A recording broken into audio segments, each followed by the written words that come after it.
I'm alone. The others are dead. The ship is falling apart, and I'm flying straight into the fire.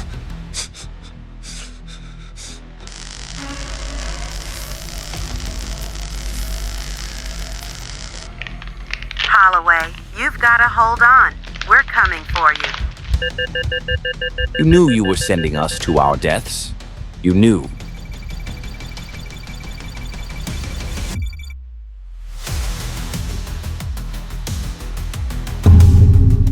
We don't abandon our own. I'm going home.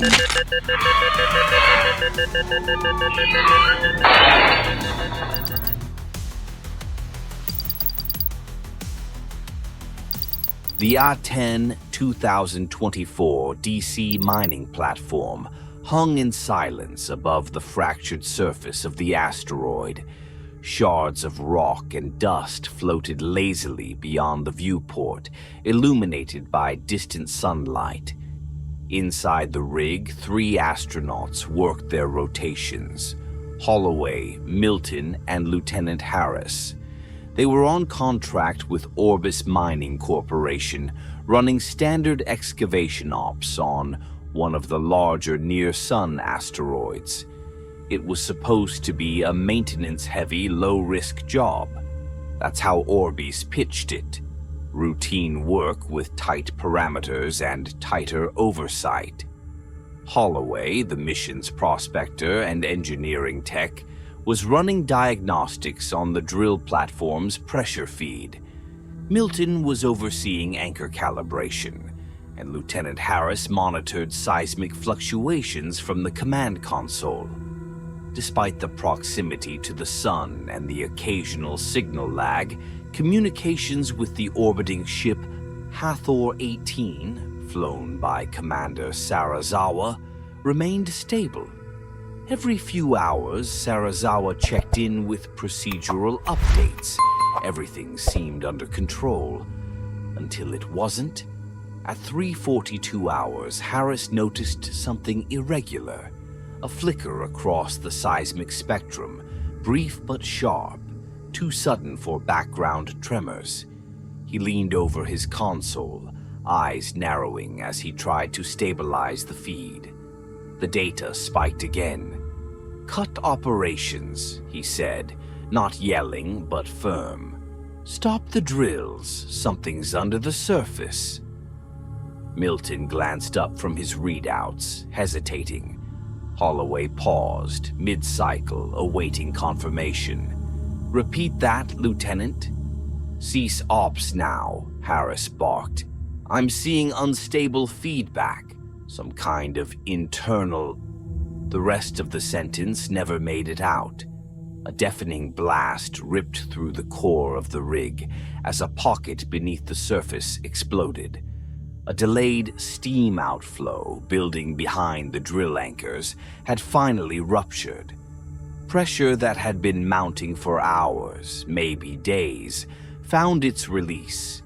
It tore through the mining platform with no warning. Alarms screamed. The hull split down the secondary bay. Shrapnel, metal, rock. Everything became a weapon. Harris was obliterated where he stood. Milton was thrown into a steel bulkhead with such force that his body crumpled and didn't move again. Holloway was flung backward, slamming into the control deck with a dull crack. Concussion, fractured ribs, maybe worse. He didn't have time to check. Lights flickered, air hissed, and gravity threatened to give out. Fire suppression engaged in half the compartments and failed in the rest. The emergency evacuation vehicle, Capra-2, docked near the aft, lit up on Holloway's HUD. The automated launch countdown had started. He didn't remember how he got to it, only flashes. Dragging Milton's limp body, tying a belt around a rail for leverage, the way the corridor lights turned red, then blue. His head pounded, the ringing in his ears louder than the ship's groans. Somehow he got Milton secured inside. Somehow he strapped in. The final blast of decompression launched Capra 2 away from the rig, the viewport catching the last flicker of the mining platform as it crumbled inward and was consumed by flame and vacuum. Then, silence. Holloway drifted in darkness. He woke up to emptiness. No stars, just black. His mouth was dry, his head throbbed. Something in his side stabbed with every breath. He looked to the right. Milton's body floated beside him, eyes closed, face peaceful in death. The ship was on backup power. Console flickers were dim, barely operational. Holloway tried to reach Hathor 18, but the communications panel was dead. Beacon, offline. Emergency alert, offline. Nothing responded. He groaned, lifting his arm with effort. His stat band still intact. He tapped through the menus. Miraculously, the PLB was still working. A faint signal blinked every few seconds. It was all he had. He sat back, staring at the cracked ceiling, replaying the explosion in his head. Harris, gone.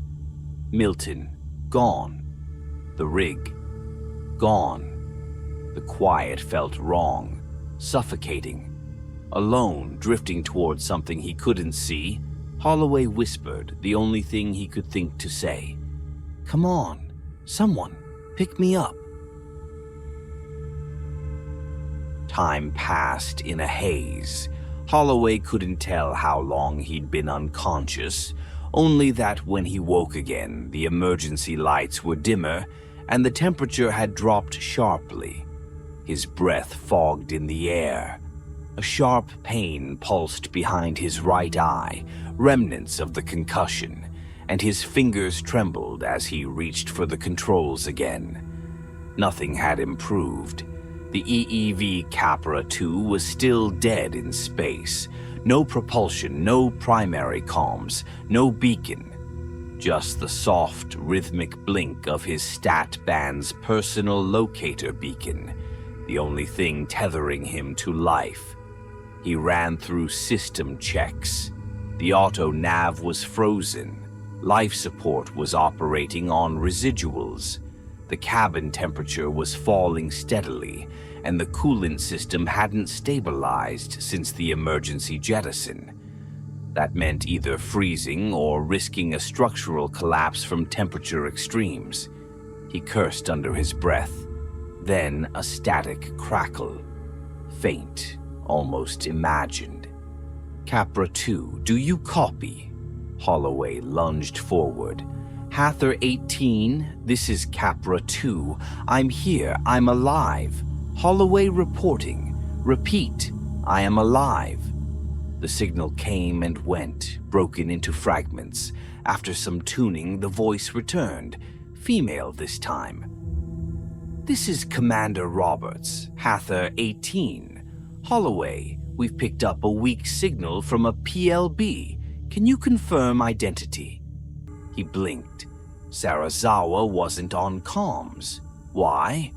But there was no time for questions. "Confirmed. I'm Holloway, prospector and engineering technician, Orbis Mining. Mission control designation Aten 2024 DC. There's been an accident." He recounted what he could. The outflow, the pressure pocket, the explosion. Harris and Milton were dead. The rig had disintegrated. He had barely escaped with his life. The Capra's propulsion systems were fried. The attitude controls, non-responsive. Cabin ACs offline. He could see the sun growing brighter through the viewport, and despite the cold around him, a primal fear rose in his gut. "I think I'm drifting toward the sun," he said, eyes locked on the glow bleeding through the edge of the ship's window. "It's getting stronger." Commander Roberts didn't respond right away. When she did, her tone was steady but urgent. I need your coordinates, Holloway. I told you the EEV beacon is down. It won't transmit. But my PLB is active. She worked in the background, muttering to her tech team. Copy that. We're trying to triangulate your position using the PLB signal. It's unstable. Stay with me. The line faded again, crackled, then steadied.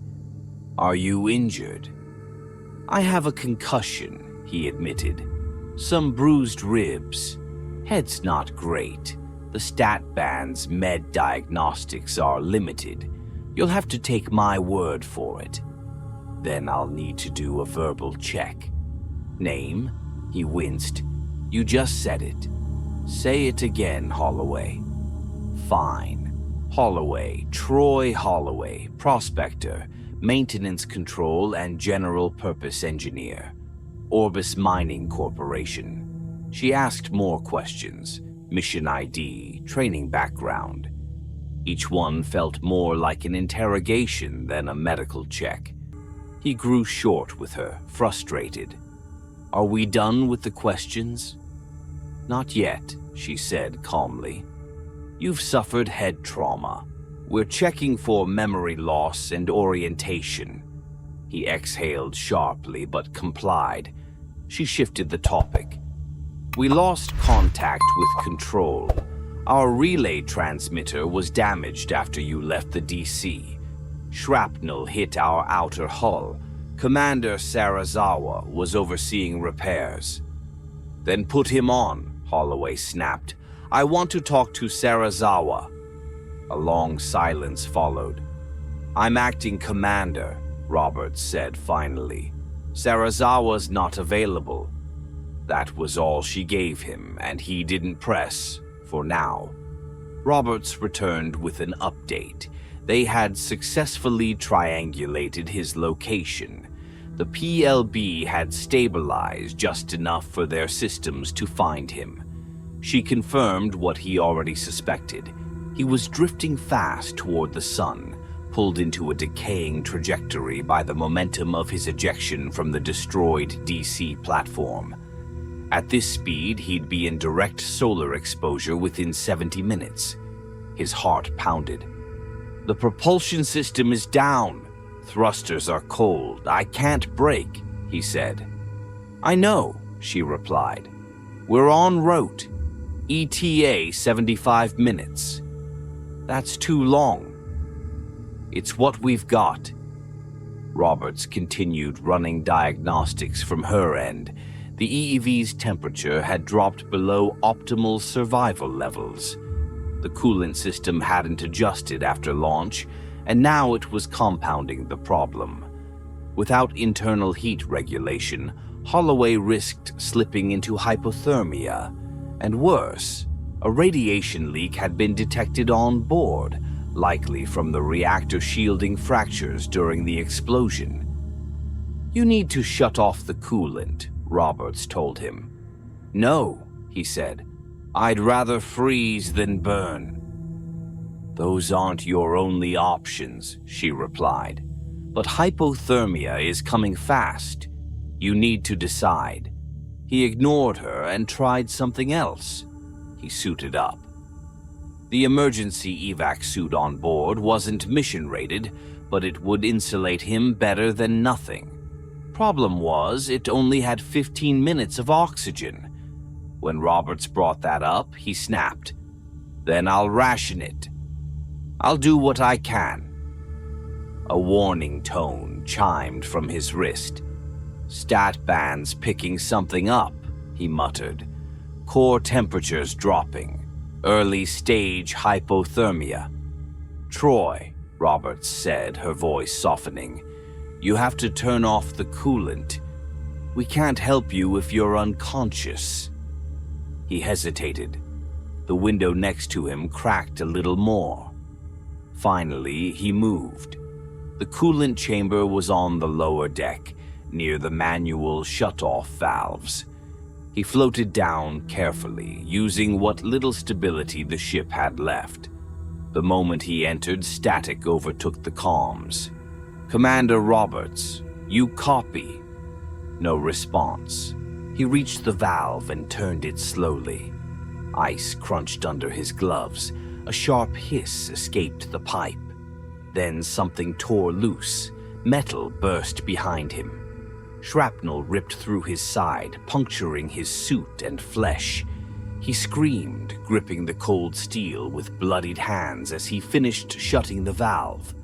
When he made it back to his seat, barely conscious and gasping, the comms returned. "I'm here," he said, his voice hoarse. "Still alive." Roberts exhaled on the other end. "Deal with the wounds now while your body's still numb.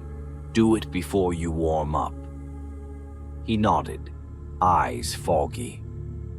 "I need to talk to Sarazawa." She didn't answer right away. Silence returned after Holloway's plea. The pressure in his chest was rising, not from the injury, but the creeping understanding that things weren't going back to normal. Roberts had avoided his question about Sarazawa. That alone was enough to tell him the answer. He didn't ask again. Pain throbbed from his side where the shrapnel had lodged deep, and his hand, frostbitten and torn from the coolant valve, had started to swell. He leaned back against the seat, eyes shut for a moment. The cold had slowed the bleeding, but he knew it wouldn't last. He tried to steady his breathing, tried not to think about the brightness bleeding in from the ship's front viewport. It was getting stronger. The silence was cut by Roberts. "You need to cauterize the wound, Holloway." He scoffed bitterly. "You got a medkit hiding out here I don't know about? You mentioned Milton's body is with you. He might have had prototypes. Heat tools. Anything you can use." He glanced over at Milton's floating corpse. For a moment, all the anger, fear, and grief hit him like a wave. They'd eaten meals together, swapped stories. Now he was a body with maybe a tool in his pocket. He pushed off the chair and drifted toward Milton's suit, wincing as he moved. Inside one of the inner pouches, beneath a folded utility wrap, he found a lighter. Not standard issue. Milton must have smuggled it in. He almost laughed. He didn't say anything as he pulled a shard of shrapnel from the wall and gripped it with his less injured hand. Lighting the end, he waited. The metal glowed red. "Do it now, while you're still cold," Roberts said over the comms. "You'll feel it less." He didn't reply. He pressed the hot metal to the wound and screamed. Then everything went black. When he woke again, he was sweating. The cold had lessened, and Roberts was speaking his name over the comm, trying to pull him back. "Holloway, you dropped out. Say something." He opened his eyes. "Still here." "Don't ever cut contact again," she snapped. "You scared the hell out of me." He didn't respond. She took a breath and lowered her voice. "I need to tell you something." He knew it before she said it. "Sarazawa's dead." "Yes. How?" "When the shrapnel cluster hit our ship, he was out in a suit working on the transmitter. His suit's pressure seal cracked. We lost contact, and by the time we found him, he had drowned. In his own suit. Fluid breach." Holloway stared at the ceiling of the EEV, jaw tight. "Drowned in space." Jesus, before Roberts could respond, a loud crack shattered through the cockpit. He jerked upright. One of the larger side windows was spidering out from pressure. The ship shuddered violently. Warning lights flared red. An impact. "Debris field," Roberts shouted. "We see it on long range. Capra's been hit." The EEV began spinning, at first slowly, then with terrifying speed. Holloway felt his stomach twist. He couldn't stabilize the controls. The entire ship was in free tumble. "Roberts!" he yelled. "I'm spinning out. You need to turn back. Do you hear me? Turn around. I'm not worth this. We're not leaving you, Holloway. Hold on." The ship rotated faster, everything inside losing orientation. Holloway unbuckled himself and grabbed onto a vent bar above the main panel, dragging himself toward the emergency hatch. Maybe he could vent part of the ship, stabilize the spin. Maybe.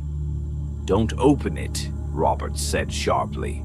"If you break seal now, the entire ship will depressurize. I'm telling you, we're coming. Let us save you." He hesitated, hand hovering over the manual release. Then, as if by fate, a large mass of rock struck the side of the EEV, not directly, but enough to send a secondary force wave that broke the spin. The ship rocked hard and then slowed, stabilized. Robert's voice came back, strained but calm. "Your trajectories changed slightly, but the course to the sun holds. We're still tracking. You're stable for now. Status? Temperature rising. Oxygen levels in your suit, 15 minutes. Back up, another 15. Holloway slumped into the chair again, exhausted. "Got it." He stared at the viewport, the light getting closer, the glow impossible to ignore. The cracks in the window stretched a little more each time the ship rocked. "I want to call home," he said. "Can we connect Capara's feed?" "We're trying now," Roberts said. "Give us a minute." He looked down at Milton's suit, saw the photo sticking out of his chest pocket. Milton's family, smiling kids. Holloway reached over and took it, staring at their faces. He didn't hear Robert's return until she spoke softly. "The line's open. You can speak to them." "I don't want a message," Holloway said. "If I speak, I want it to be live. We'll do what we can." She paused. "Do you have family?" "Yeah. Wife, kid. His name's Jamie." "Do they know where you are?" "No." He looked away from the photo. "And that's on me." He didn't speak for a while. Neither did Roberts. Finally, she said, "I never wanted to be in the mining corp." Holloway looked up. "My father worked for Orbis," she continued. 30 years. Got let go after an accident. No pension. Nothing. I signed up to keep him from losing it completely. Did it for him. Not for me." He exhaled slowly. "Sounds familiar." She gave a tired laugh. "You?" "I left because I didn't know how to stay. My kid builds things, little machines, projects. I was always supposed to go back and help him with them." He swallowed. "Never did." Another silence. This one didn't need to be filled. Then the warning chime again. Oxygen dropping. "I'm dead anyway," Holloway said. "Even if you get here in time." "No," Roberts said. "You're not, and I'm not leaving." He didn't argue. He just stared into the growing light, eyes dry, hands shaking. The glow had become unbearable. It wasn't sunlight anymore. It was something alive, something hunting. Holloway squinted through the viewport, eyes tearing from the brilliance pouring in. The cracks on the glass spread wider with every shudder of the EEV. The heat pulsed like a heartbeat. 15 minutes of oxygen, 15 in backup. He could feel the pressure slipping. The air tasted thin. Every breath scratched his throat, and his suit clung to his skin, soaked in sweat. The edges of his vision blurred, but he wasn't done. "Roberts," he rasped. "I'm here," she answered immediately. "Holding position. I've got visual contact. You're close." "Window's not going to hold." "I know," she said. "I'm coming in. Front docking route right along the cracked panel. You'll have to meet us there. When the window gives, we'll be there." Holloway's hands trembled. "You sure it's going to work?" "No," she said, "but I didn't come all this way to turn back." He let out a breath that might have been a laugh or just exhaustion. "I need that call," he said. "We've linked the feed. Go ahead." The screen flickered, then cleared. His wife, Liz. She looked older, not in years, just in weight, worry, grief, the kind of aging that doesn't show in skin, but in the eyes. She gasped the moment she saw him. "Troy?" His mouth opened, but nothing came out. He couldn't speak, couldn't find the words, the pain, the guilt, the relief. It all clawed up his throat and stopped there. He pressed a hand against the monitor. She understood. "I'm here," she whispered, tears rolling freely. "We're here." A smaller face leaned into the frame. Jamie, their son, taller now, more grown than Holloway remembered. "Dad," Jamie's voice cracked. That broke him. "I'm sorry," Holloway said, voice shaking, "for not being there, for everything." "We just want you home," Liz said. The screen flickered, the feed cut. Too much interference, too close to the sun now. Holloway sat back, breathing hard. The window cracked again, a long, crawling fracture down the middle. "Holloway," Roberts called. "Suit up. We've got a plan. You'll have to go through the window when it gives. Pressure differential will launch you forward. We'll catch you." "Catch me?" he said. "There's no tether. You miss, and I'm gone." "We won't miss." The ship groaned again. Another hit, a final shrapnel cluster, small, but enough to depressurize the rear end. Warnings screamed. The ship was dying. Holloway stood on unsteady legs and moved to the front. He strapped in the final seal on his suit, his oxygen reading low but stable. He checked the pipe connection. Once, twice. The valve clicked green. "Roberts," he said, "say it. Thank you for coming back. I told you, we don't leave our own." Silence. The window buckled. Any second now. Behind him, Milton's photo floated gently in 0G. Holloway reached out, grabbed it, and tucked it into his suit. "Roberts," he said, "tell Liz I'm on my way. Number you, tell her yourself." A shattering crack split through the cockpit. The window exploded. The vacuum took him instantly, hurling him forward. He tumbled through white light and fire and cold. For a terrifying second, there was nothing, just motion and heat and the hiss of air leaving his lungs. Then, a grip, a jolt. His body jerked back. A mechanical arm latched onto his suit, dragging him in. He slammed into the inner wall of the docking bay, cushioned by the arm's auto-brake system. The door slammed shut behind him. Pressure hissed in. Air filled the chamber. Oxygen flooded his mask. His HUD blinked, stabilizing. "Holloway, do you copy?" "Roberts." He pulled off his helmet, collapsed onto the floor, and coughed until his chest burned. "Yeah," he breathed. "I copy." Lights above him flickered to life. The hatch opened. Commander Roberts stood on the other side, suited, helmet off. Her face pale, streaked with sweat, her eyes locked on him. She didn't speak. Neither did he.